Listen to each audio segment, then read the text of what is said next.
everybody knows that somewhere, wherever you live, you have a property letting agent or a property estate agent where you can find all of these deals. You can speak to these guys and let them know what you're looking for. They can help you because that's what their business is.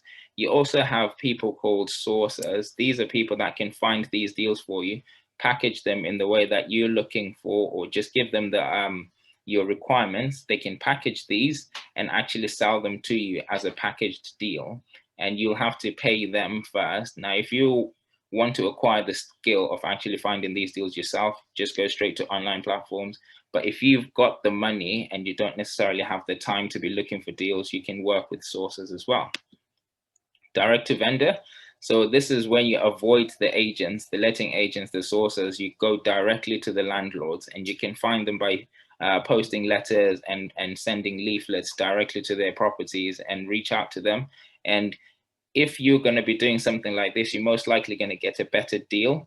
However, to be able to build a large portfolio of properties, this will be long-winded, because if you work with an agent has already got a massive portfolio or a massive database of landlords or a massive database of properties. You could work with one property agent who can offer you a massive portfolio, or you could do the direct to vendor, which is going to be long-winded if you're looking to build a huge portfolio, really. The next one is social media presence. Now, quite a lot of people are a bit nervous about this concept of social media, going and posting videos of yourself or taking pictures of what you're doing, but you'll be surprised how many property deals come from social media. Not just property deals or opportunities, but also funds. You can get quite a lot of money that you can use to invest in property by telling people what you're doing. And the easiest way to tell as many people as you can about what you're doing is to go on social media. Now, social media now has made the world so small, so tiny. You can reach out to so many people in one video. Whereas before social media became what it is now, you would have had to try to get on TV or on radio to get yourself known. And now you can be a celebrity without actually being on TV at all. Networking, this is one of the most powerful ones. Before the COVID situation, networking was taking place pretty much anywhere and everywhere physically, where people actually meet up in the evening, in the morning, for business networking events, property networking events. People would get together for any reason whatsoever, and networking with people and telling them as well what you're doing would be a good way to actually generate quite a lot of leads, a lot of opportunities where you can find deals like these ones. The more you talk about this, the more you tell people what you're doing, the more likely you're actually going to get these properties coming your way. Now, networking is less on the physical, but it's more on the social or the virtual. So what we're doing now is also classed as networking. You are connected with a lot of people talking about a certain subject that is quite interesting to yourself. So when you find people like these in these social events, speak to people, let them know what you're doing, let them know what you're looking for, and you will actually get some good deals out of them. Okay, so a lot of people worry about investing in property because of what could go wrong. Okay, and some of the questions or some of the things that we're going to point out here, in many cases actually stop people before they even start. So we're going to go through some of these. Now, this is not going to be an exhaustive list. It's just some of the stuff that people raise. So no or not enough guests booking the property, or not enough tenants coming into the property. I hear people say, I don't want to invest in property because I might not find the tenants to pay me, so I'm going to have to pay the rent, or I'm going to have to pay the mortgage out of my own pocket. Yes, that could happen. Too much upfront cost. I have no money. So people worry about how much money they would have to spend upfront before they start making money, and that scares them away. And the simple one that they say is, I don't have money to invest in property, so I'm not even going to try. And you'll be surprised how many different ways you can actually get involved in property without money. Landlords pulling out of the agreement. I get this quite a bit. Muzzie, what if the landlord says they don't want to do this anymore, and I've already invested in this? I've spent a lot of my money to get this property to work, and the landlord said they don't want it anymore and they want to leave. Yeah, could happen. No profits even at high occupancy. Now, people worry about, even if I do get tenants or even if I do get guests, What if I don't make a profit? Yeah, that could happen as well. And bad guests going into the property. So service accommodation, or Airbnb as people call it, has got a bad reputation because, especially lately, since nightclubs have been shut down, we're not allowed to be going to have fun. People have been booking these properties and going to have parties and trashing our properties. Now, this is another thing that scares people out of it completely. And I hear them say, I'm not going to invest in property. People will come and trash it and I'll lose a lot of my money. Again, yes, that could potentially happen. Now, what can we do about it? Okay, now there's certain things you can do about it to reduce the risk.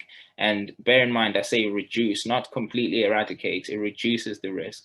And in anything that you do that is worth doing, you're going to have risk anyway. So it's a matter of managing that risk and trying to reduce it as much as possible.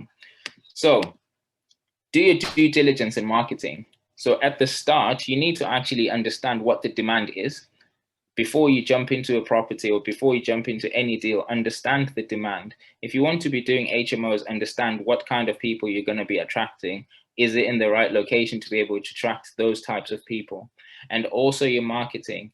There is no point in having a really nicely done up property, which is perfect and beautiful, when no one knows about it. Okay, so you could have the best property in the best locations, but if people don't know that that property is available to rent, it's not going to work. So due diligence upfront to understand the demand, and do your marketing.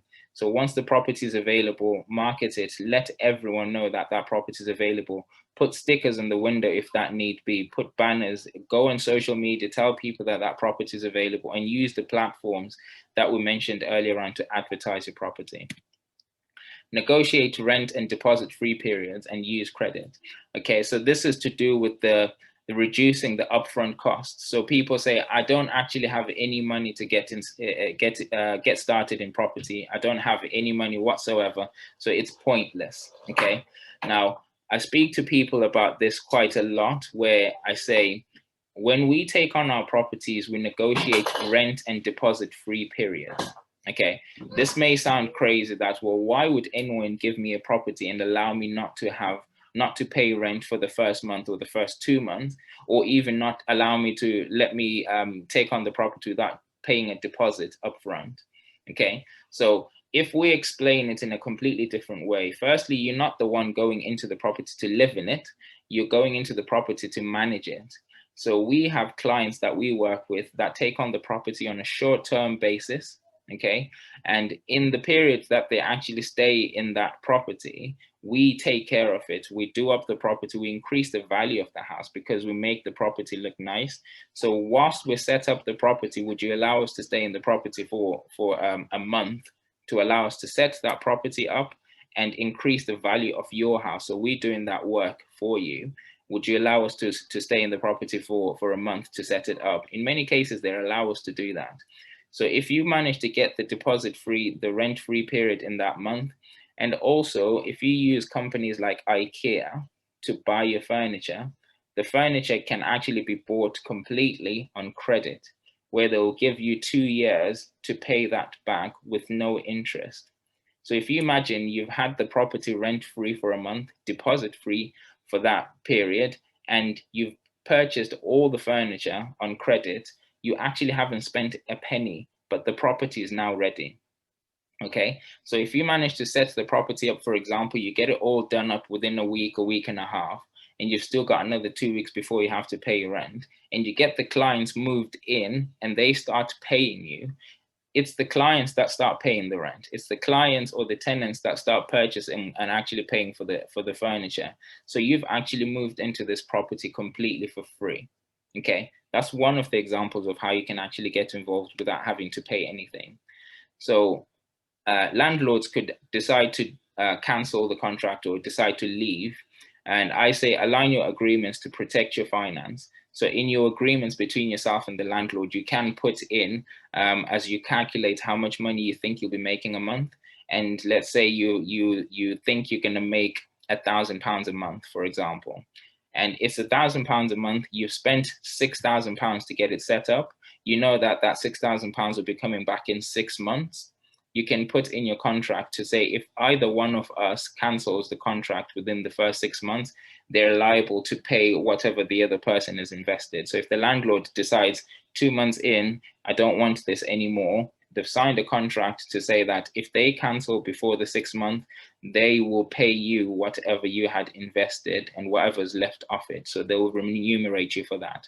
You can put that into the contract to protect your finance. So it doesn't matter anymore if the landlord wants to leave because you don't lose anything. Accurate deal calculation to make rental offers. So this is to do with if you actually have your occupancy high, but you're still not making a profit. If you do your deal calculation upfront and you understand how much you need to be making each month, you won't actually, you'll reduce the chances of losing money. So if you've calculated that I need to make £1,000 a month, and to make £1,000 a month, the property needs to be going for £100 a night, for example, that needs to be calculated before you even take the property on. If you don't know that, and then you put in the property for £50 and you find out that I actually had a guest throughout the entire month, but I haven't made a profit, it's because what you've calculated, the numbers themselves are actually wrong. So it's important to do your due diligence up front. Okay, and take necessary measures to reduce the chances. So these are the chances of people or bad guests who come and trash the property. So there's things like the Ring doorbell is one of them, where you can actually see the people coming into the property. If 2 people have booked your property and the system says it's 2 people, but you see on the Ring doorbell or the door camera that it's actually 20 people walking in, you can actually act straight away. If you don't have that, you wouldn't know who's actually coming in. Requesting for IDs, requesting for deposits. Those are other ways of actually doing it. You can put in noise sensors so you can actually monitor what's going on in the property. So all of those are measures that you can take to reduce the chances of people trashing your property. Okay, so in summary, we've spoken about what rent to rent is. So rent to rent itself is when you acquire a property using the rental method rather than buying it, and generating cash flow from those properties without having to actually purchase them. Okay, so you can find them using online travel agents, you can find them using property agents, you can find them using direct to vendor letters and leaflets, social media platforms, as mentioned, if you actually show your presence on social media, and mainly networking.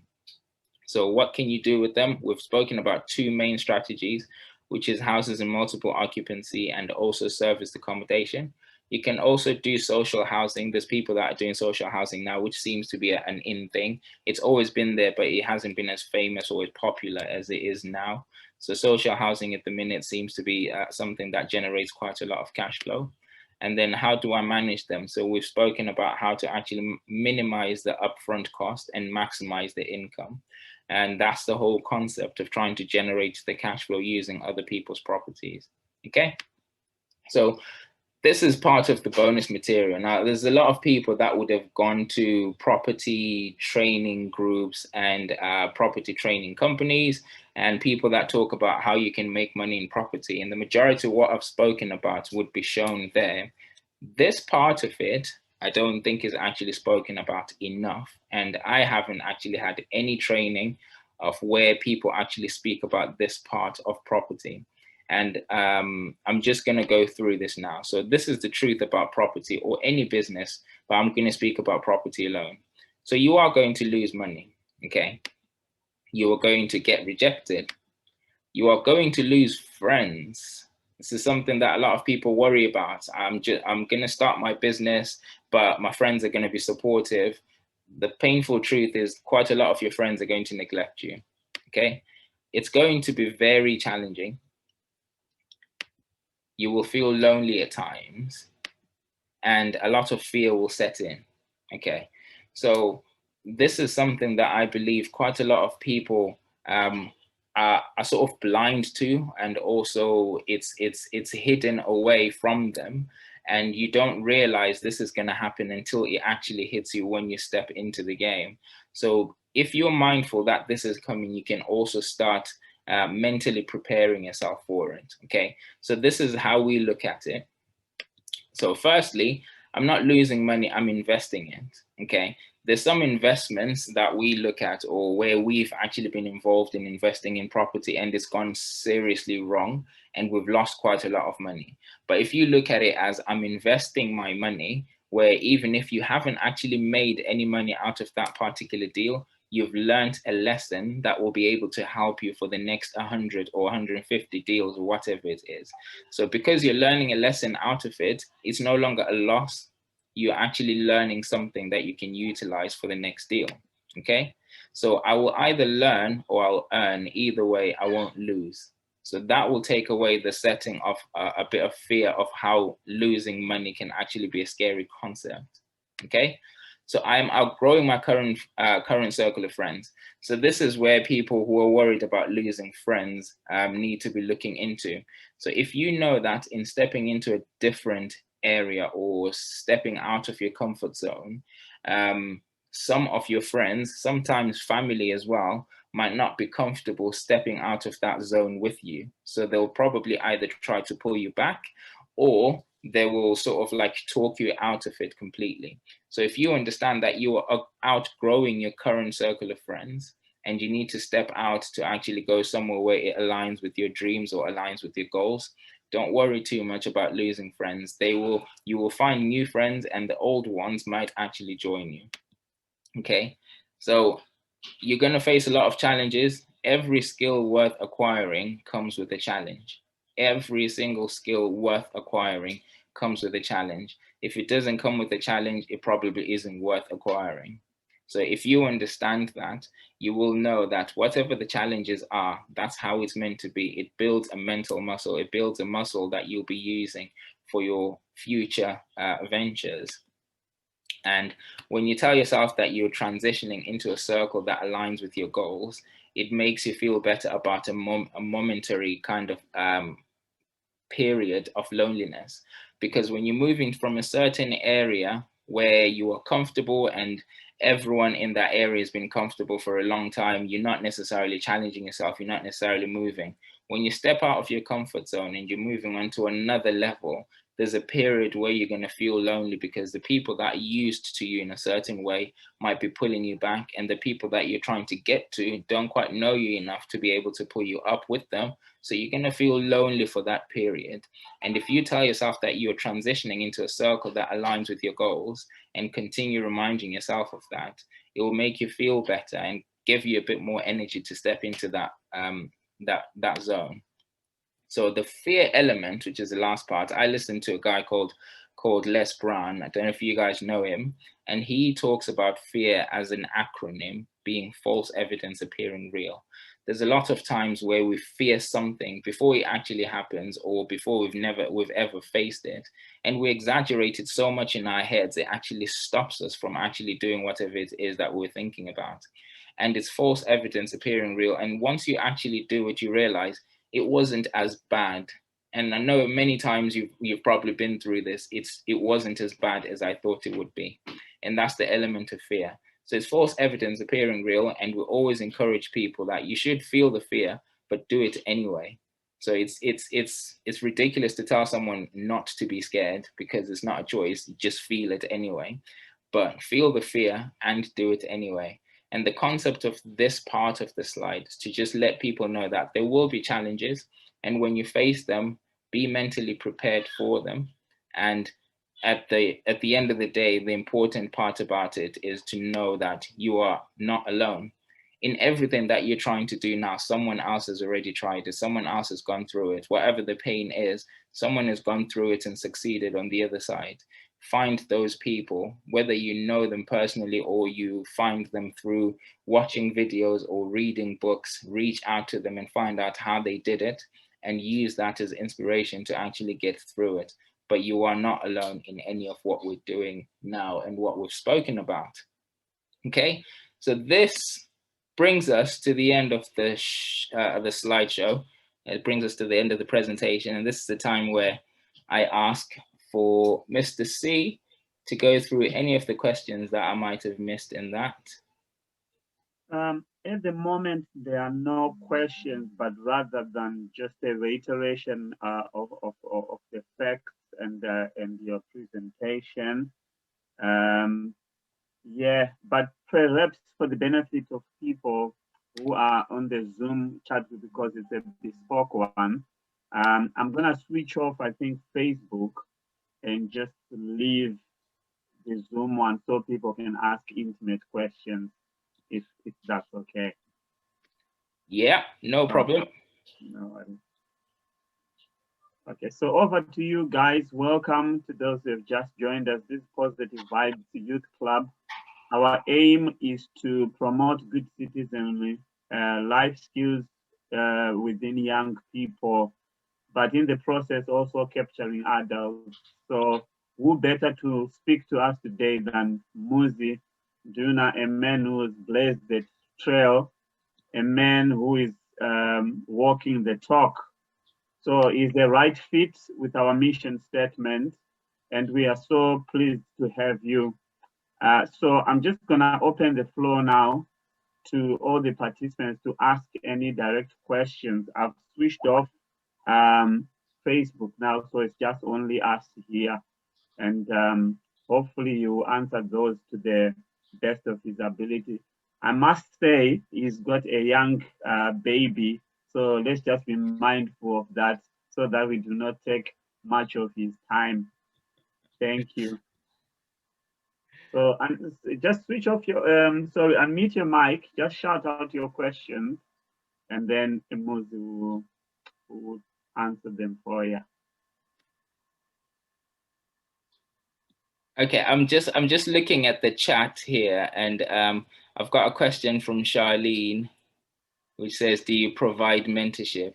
Yes, yes, we do. I mentioned at the start of the slide that I'm a property mentor, and one of the main strategies that I teach is the rent to rent, and rent to rent being one of the many strategies for the no money down. We call it no money down strategies, where you invest in property or you get involved in property without any of your own money. And these are the strategies that we actually teach. We've got quite a few mentees who've done quite well in the property game. And if any of you guys are looking for mentorship or help in getting started in property, especially without money, I've already touched on the fact that that's one of the major challenges that people point out, to say, I haven't started in property, or I can't start in property because I don't have money. If you knew that money is not the problem, would you actually get involved, is the question. And if the answer is yes to that question, then you want to be learning about the no money down strategies. Reach out to us and we'll see how we can help. Thanks for the question, Charlene.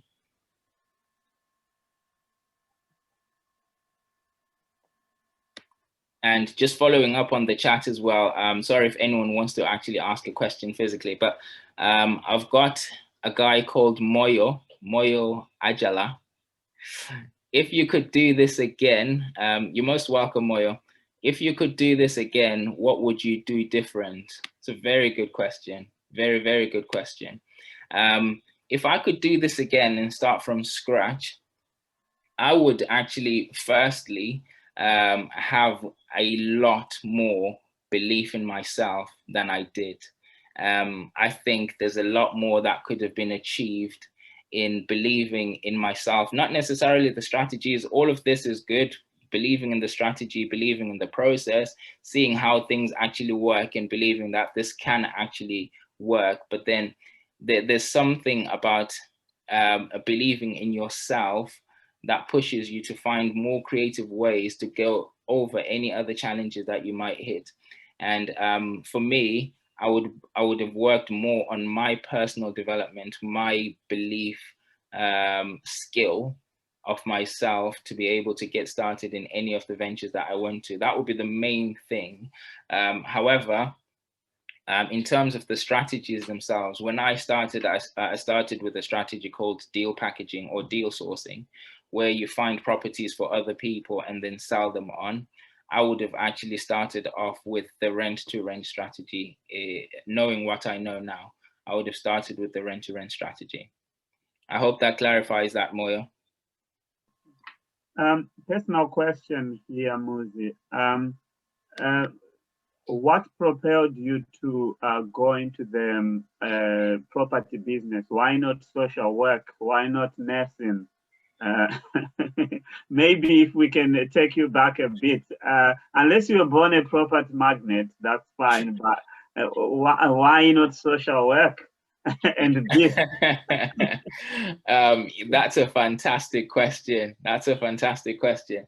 I was never one for social work or care or a nursing. It's just not me. I've always, I think like anyone else, you try by all means to align yourself as much as possible with something that suits your personality or something that you like. And if you could get paid for it as well on top of that, that's like an extra bonus. Unfortunately, in many cases, we look at the pay package first before we look at what actually aligns with us. Yeah, someone could say as a nurse, you're gonna get paid, I don't know, 40K a year, and bam, 40K a year sounds more enticing than the fact that, hang on, do I even like what I'm actually gonna be doing? I'm just going to jump into that because someone said you're going to be making 40K a year. And I initially started as an engineer. Okay, so I was a manufacturing engineer working for different automotive companies in the West Midlands ever since I came to England. And it's something that did actually align with my with my passion.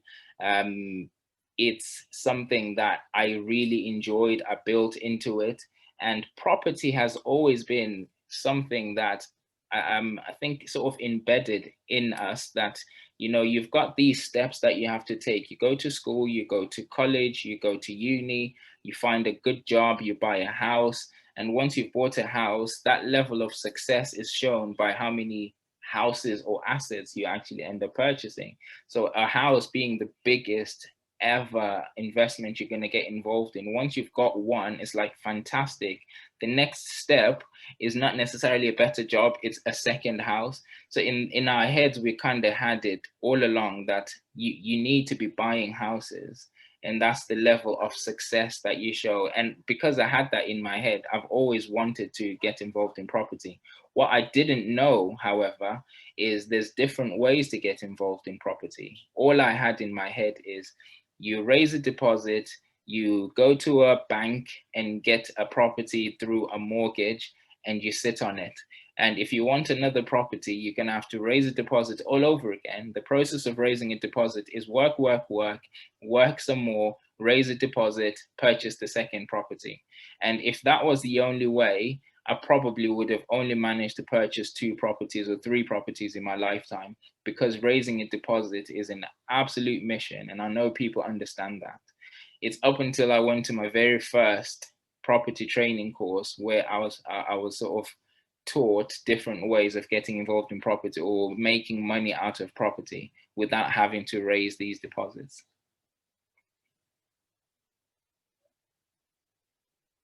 I hope that clarifies that, Mr. C. Yes, definitely.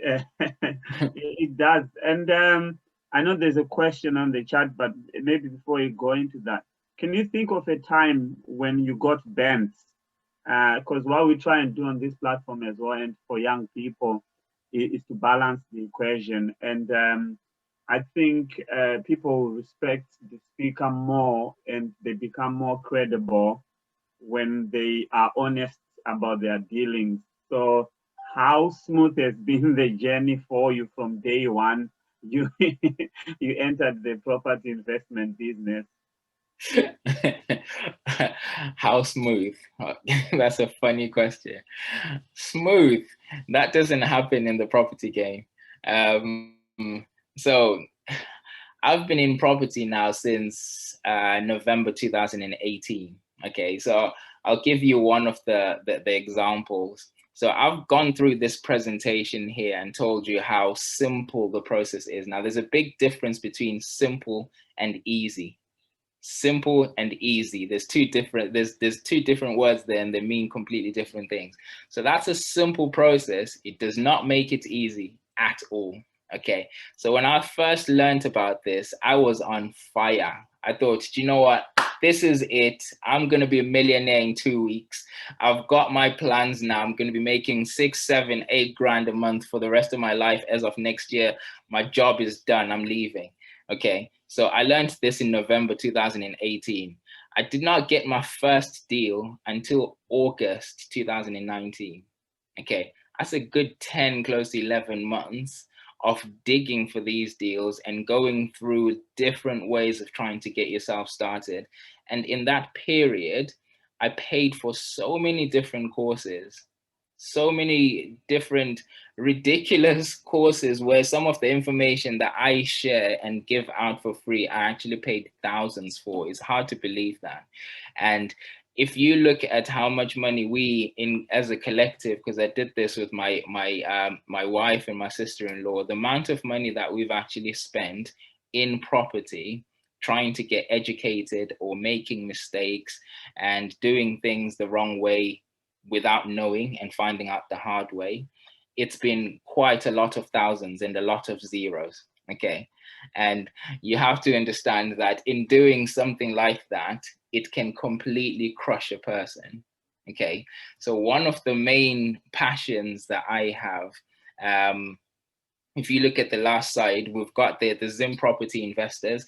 The reason we created that is because we found our way around the painful way. And now we're sharing all this information so that people don't have to go through that all over again.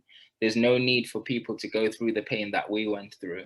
So things have gone very wrong, Mr. C, and we've lost quite a lot of money and we've lost quite a lot of friends. And it's that concept of once you tell someone that, look, I'm looking to start my business, I'm going to start doing this property thing, and people look at you thinking, well, what on earth are you doing, Muzzie? You're a football person or you're an engineering person. What do you know about property? And once you start losing money in property and things get difficult, it's those friends that were close that come back to you and say, see, we told you, go back to what you know. And that's a difficult process where you really believe in what you're doing, really believe in what you're trying to do. You can see the goal, you can see the vision, you're pushing for it. And the people that you expect to support you are the ones that are pulling you back, but they don't realize that they're doing it, okay? They don't realize it. It's a difficult process, right? And when it comes to that side of things, sometimes your own mindset is not strong enough. It's important to align yourself with people that have been there, people that have done it, people that will help you, even if it's just a couple of words to say, look, it's going to be difficult, but keep going. It's a difficult process. It's not easy at all.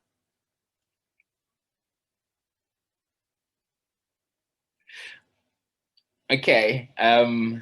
I hope that clarifies that, Mr. C. I'm just yeah, gonna definitely. We can go back to the chat questions, if any. Yeah, I've got another question from Moyo. Another question: do you think you could make these strategies work outside the UK? I would say absolutely. Absolutely.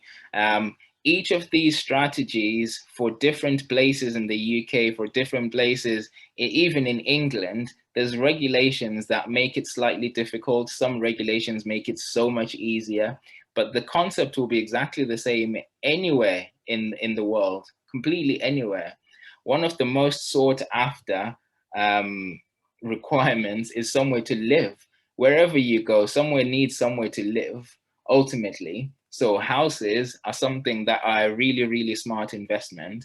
And if you can utilize this kind of concept where you're taking on someone else's property, putting someone into that property and generating cash flow from it, you can do that absolutely anywhere. Absolutely anywhere. I would recommend wherever you are, understand the laws, understand the rules, understand the regulations that will impact that particular strategy and whatever it is that you're trying to do. But the concept is exactly the same. You can utilize it anywhere. Yeah. So wherever you are, Moyo, absolutely go for it. Okay. I hope that clarifies that, Mr. Ajala. The next question that I've got is from Weps.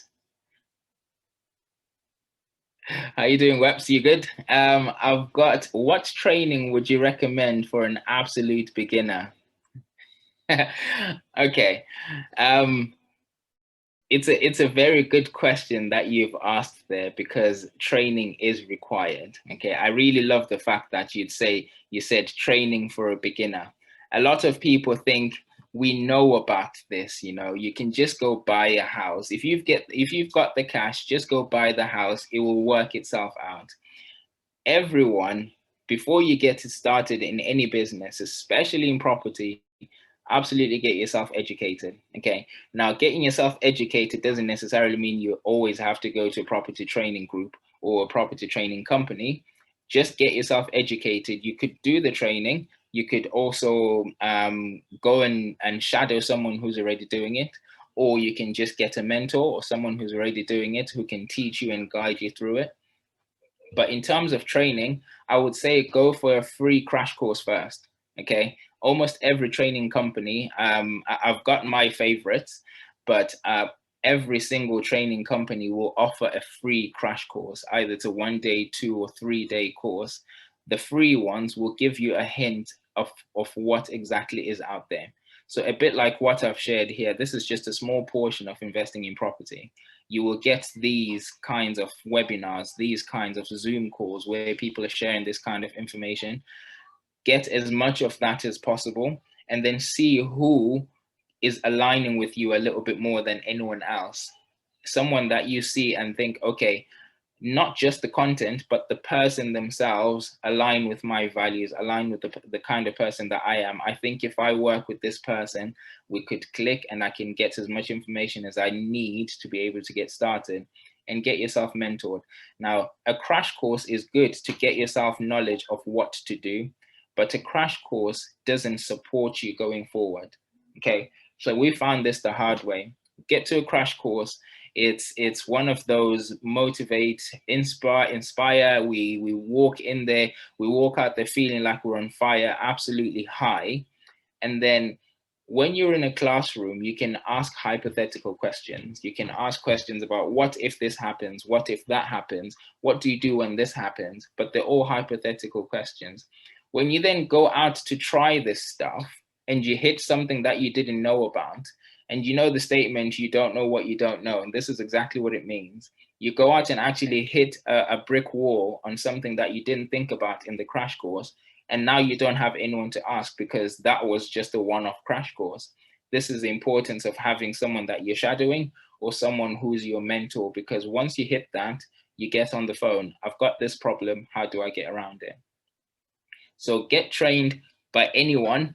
You can go to any property training group to go for a free crash course, get the information, see how you decide which strategy you want to go for, and then find someone who aligns with your values. So find someone who you think you can actually learn quite a lot from, and stick with them and go for it.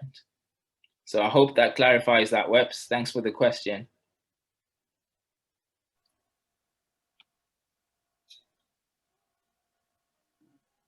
Okay, feel free to type your questions in the chat for Moses' attention. So we're just gonna allow 5 more minutes so we finish bang on at 8. We don't wanna conspire in destroying Moses' marriage. He's got a young wife, young child.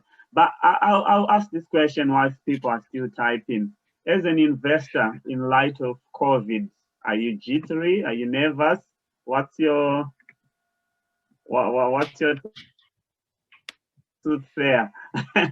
But just a few comments on that. I would say it's in the environments that I'm in now with different investors. There's more of the fear than the excitement. It's difficult to be excited in a period like this anyway. But in every challenging situation, a lot of really good investors understand, a lot of good entrepreneurs understand that in every challenging situation, there is great opportunity. Great opportunity. Okay. Now, that doesn't mean taking advantage of the vulnerable. It means there's opportunities that are hidden and they're disguised as adversity. Okay. A lot of millionaires were born out of the 2008, 2009 crash. Okay, a lot of millionaires will be born out of this situation, right? There's a like I said, there's a difference between taking advantage of vulnerable people and identifying opportunities in adversity. So I am more of the optimistic person. I try to do this identifying element of which opportunities are coming up. I'll give you one example. A lot of these service accommodations that we're talking about, service accommodation is purely dependent on movement. It's purely dependent on people moving from one place to another because it's a short-term environment. It's a short-term property that you live in. You're not going to go into a short-term place if you're not going anywhere. Okay, so lockdown hit and all these online travel agents, Airbnb, Booking.com, got shut down. Okay, as you can imagine, a lot of these service accommodation properties had nothing. Okay, so imagine you've taken on a rent to rent, you're dependent on people coming into the property to generate this cash so you can pay the rent. Those people don't come in anymore. The landlord is still asking for their money, but there's no income. Okay, now this caused a lot of havoc. This caused a lot of service accommodations to be shut down. There's a lot of people that lost a lot of money in the first lockdown, especially. Okay, however, in that period, was I jittery? Absolutely. Was I fearful? Absolutely. Did I cry? I won't admit that on camera. However, we actually got to a point where we doubled our portfolio. We took on more properties as people were letting go of them. Okay. So we understood that there is far many more ways, like I've touched on, there's many more ways to do marketing. If someone says, put your property on Airbnb or booking.com for it to be marketed and people know about it and they book from there, and that option then is cut off by the government or whoever, there's other ways of letting people know that the property is available. So we just pivoted our marketing strategies. We then went on Facebook, used every social media platform. We went into different groups because people were creating groups for anything. You know, anything was just, people would just create groups. You infiltrate those groups and tell people, look, we've got isolation units. We've got properties that are free at the minute. If anyone's looking to isolate themselves, any of the key workers that are moving around with different projects, please come in and contact us. We've got all these properties. And we made cold calls to properties we've never spoken to development companies we've never ever spoken to. And by doing that, we generated a high amount of demand where it got to a point where initially we're thinking, where's the money going to come from? And we got to a point where are we going to find properties for all these people that are now coming to us? Okay, so we didn't have a choice, but we had to take some more properties.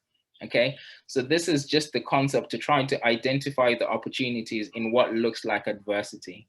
That's just one of the concepts. Now, the more you think like that, the more you try to align yourself with people that think that way, it will become easier to identify these opportunities. It will become easier to then try to sift through any of these adverse moments or anything that looks like a big problem. Where's the opportunity in that problem? Where's the lesson in that challenge? And the more you see that, the more successful you're going to be. And it's not going to be easy. Again, like I said, simple, easy, two different words that are used together, but they completely mean something completely different. They're completely different things. It's not easy, but it's a simple process. Okay. All right. I was just looking to see if there's any other questions in the chat. I hope that clarifies that, Mr. C. Thank you very much for that question.